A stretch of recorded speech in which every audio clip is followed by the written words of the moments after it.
छत्रपती शिवाजी महाराज महाराजस्व समाधान शिबिराचे आयोजन कोदामेंडी येथे स्थानिक प्रशासनाच्या वतीने करण्यात आले। या शिबिराला नागरिकांचा उत्स्फूर्त प्रतिसाद मिळाला असून अनेक शासकीय योजनांचा लाभ आणि प्रलंबित तक्रारींचे जागेवरच निराकरण करण्यात आले। नमस्कार, आपण बघत आहात NTV 24 करिता मी नंदिनी बर्वे। शिबिराचे उद्घाटन तहसीलदार दत्तात्रय निंबाडकर यांच्या हस्ते करण्यात आले। यावेळी महसूल विभागाकडून प्रलंबित फेरफार 7-12 दुरुस्ती तसेच विविध शासकीय योजनांसाठी स्वतंत्र स्टॉल लावण्यात आले होते। शिबिरामध्ये 7-12 उतारे, कागदपत्रांची तपासणी आणि इतर महसूल विषयक सेवा नागरिकांना एकाच ठिकाणी उपलब्ध करून देण्यात आल्या। प्रशासकीय कामात पारदर्शकता आणणे आणि जनतेच्या समस्या तातडीने सोडवणे हा शिबिराचा मुख्य उद्देश होता, असे उपविभागीय अधिकारी संजय पवार यांनी सांगितले आहे। या उपक्रमामुळे विशेषतः वृद्ध आणि गरजू नागरिकांना शासकीय कार्यालयाच्या फेऱ्यांपासून दिलासा मिळाल्याचे ग्रामस्थांनी सांगितले। येथील महसूल विभागातर्फे आणि महाराष्ट्र शासनाच्या वतीने छत्रपती शिवाजी महाराज समाधान शिबिर आज कोदामेंडी येथे आयोजित करण्यात आलेला होता। या आजच्या शिबिराला माननीय आज तहसीलदार साहेब, ADO साहेब, पोलीस डिपार्टमेंट आणि सगळ्या डिपार्टमेंटचे लोक इथं उपस्थित होते। या जिल्हा परिषद सर्कलच्या अंतर्गत येत असलेल्या सर्व ग्रामपंचायत, सरपंच, उपसरपंच, सर्व सन्माननीय सर्व सदस्यगण, इथं आलेले बरेच प्रमाणात नागरिक त्यांनी आजच्या या शिबिराचा लाभ घेतला आणि या शिबिरामध्ये बरेच जणांचे प्रश्न सोडवण्याचे प्रयत्न झाले आणि नक्कीच शासन स्तरावरती हा जो शिबिर राबवण्यात येत आहे यांच्या लोकांच्या शेवटपर्यंत या योजनेच्या माध्यमातून, या शिबिराच्या माध्यमातून त्यांना लाभ मिळेल आणि त्यांच्या ज्या काही अडीअडचणी असतील त्या या शिबिराच्या माध्यमातून दूर होतील।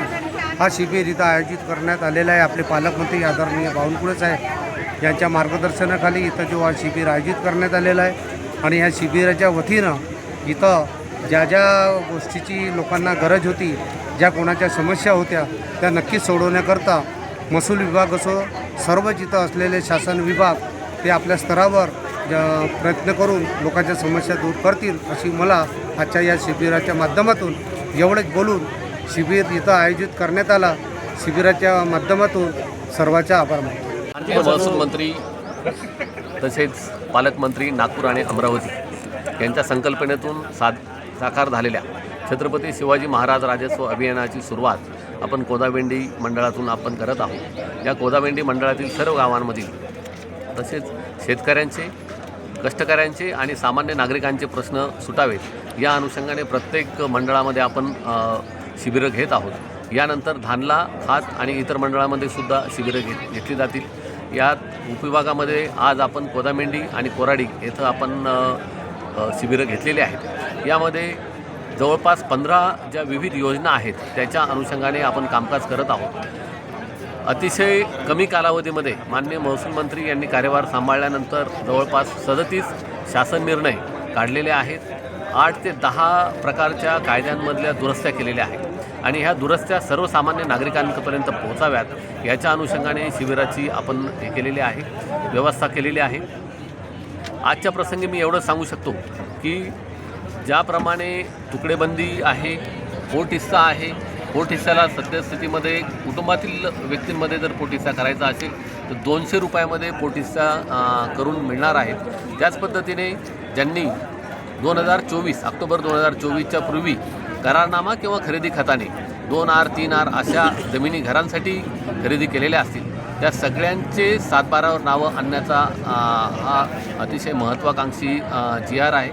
त्याच पद्धतीने अकृषक कर हा आता सद्यस्थितीमध्ये रद्द करून अकृषक प्रणालीच जमीन महसूल कायद्यातून वगळण्यात आलेली आहे आणि याच्यामुळे सामान्य जी नागरिक आहेत त्यांना आमच्याकडे न येता, महसूल विभागाकडे न येता डायरेक्ट आता ज्या कोणत्याही विकास प्राधिकरणं आहेत त्यांच्याकडे अर्ज करून सगळ्या विकासाच्या आणि अकृषक परवानग्या त्यांना मिळणार आहे। याच्यानंतर अकृषक टॅक्स जो आहे तो दरवर्षी भरण्याची गरज नाही, 1 टाईम प्रीमियर भरण्याची सुद्धा आपण त्याच्यामध्ये प्रावधान केलेलं आहे आणि त्याच्यानुसार सर्व जास्तीत जास्त नागरिकांनी या योजनेचा लाभ घ्यावा। आमच्याकडे ही जरी शिबिर असेल तरी शिबिराच्या माध्यमातून जास्तीत जास्त लोकांपर्यंत आमचा पोहोचण्याचा मानस आहे। सर्व पदाधिकारी, सर्व या ठिकाणी असलेले सरपंच महोदय, उपस्थित माझे सर्व सहकारी अधिकारी यांना मी एवढीच विनंती करेल की सगळ्या तळागाळातल्या लोकांपर्यंत आणि माणसांपर्यंत ह्या सगळ्या योजना पोहोचाव्यात याच्यासाठी आम्ही नेहमी प्रयत्नशील राहू. पदाधिकाऱ्यांना विनंती करतो की आपणही प्रयत्नशील राहू. सर्व पत्रकार बंधूंनासुद्धा विनंती करतो की या योजना सकारात्मक पद्धतीने आपण जनतेपर्यंत पोहोचवाव्यात. धन्यवाद. NTV 24 करिता नागपूरवरून पूनम बोरकर यांची रिपोर्ट.